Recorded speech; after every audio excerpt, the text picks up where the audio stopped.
Easy. I don't know why I can't flip the giant love seat over there. Luigi, maybe just start doing some dips or something. Start working on them trapezoids. Is a trapezoid a shape? Trapezoid is a shape and not a part of the body, correct? What the heck are these? Trizoid? What the frick is that? What are these things called? Triassic period? It's something with a T. Trapezoid. No, what the heck? Tricep. Yeah, there you go. Yeah, get working on the triceps. Do some dips. Start working on the triceps. Look, I haven't taken a health class since 8th grade. Truman didn't require me to take a health class. I took military science instead of health.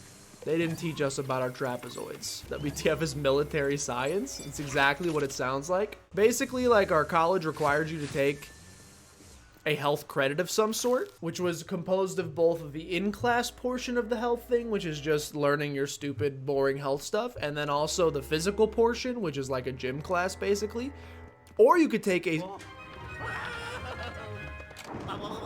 That's a big roll of paper towels. Or you could take a single class called military science, which counted for both halves of it. So you only had to take the 1 credit instead of 2 half-credit classes. So it saved time. However, the workout portion of military science involved waking up at 5 a.m., going to the track around the football field at our college's stadium and running 2 miles at 5 a.m. So if I would have known that portion of it, I can promise you I would not have done it. The health portion that we learned about was about like dressing wounds on the battlefield. And for it, we had to watch this video of a individual who had been shot in the chest by a large sniper bullet. And you could see his beating heart through the open wound. And they just showed us this video. And I nearly passed out in class because I do horribly with blood and bodily things. Put in the DVD like it was Magic School Bus and was like, enjoy, kids. And I had to put my head down, and I ended up in a cold sweat, in a pool of cold sweat on the desk as I had to try to just plug my ears and get through it. The big sell for the class was that you get to go to a shooting range with the ROTC people, and you get to test fire a bunch of weapons. But what they didn't tell me, so we test fired like a bunch of random stuff, including a big 30-06 sniper rifle.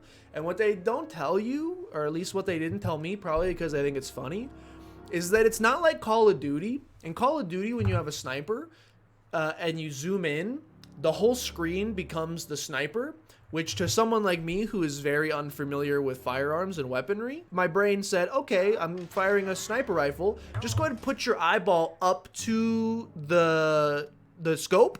Just go ahead and like put the scope flush with your eyeball so that you can see through it. They didn't correct me when I put my eyeball up to the scope. They didn't say like, ooh, you may want to back up a little bit, bro. They didn't warn me whatsoever. So I put my eyeball up to the scope, lined up the target, pulled the trigger. They don't tell you that the sniper, because it shoots so powerfully, kicks back about half a foot, which ended up about here inside of my brain. Thought I was gonna lose my eyeball, but it's okay. They had a good laugh, so I feel like that's common sense. Not if your only experience with firearms has been Call of Duty Black Ops. That's how you lose an eye. Yeah, you think they would warn them. You think they'd warn the students who they were trying to teach, be like, hey, you're gonna have a single eyeball after you attempt that maneuver, eh? Not that I had to learn how to shoot guns to get my degree or anything, because our education system makes sense.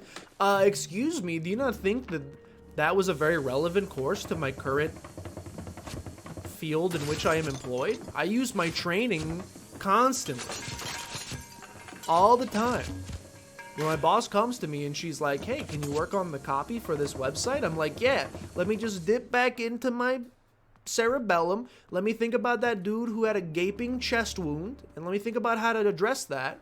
And that'll get me in the perfect mindset to start some copywriting. Comes in handy all the time.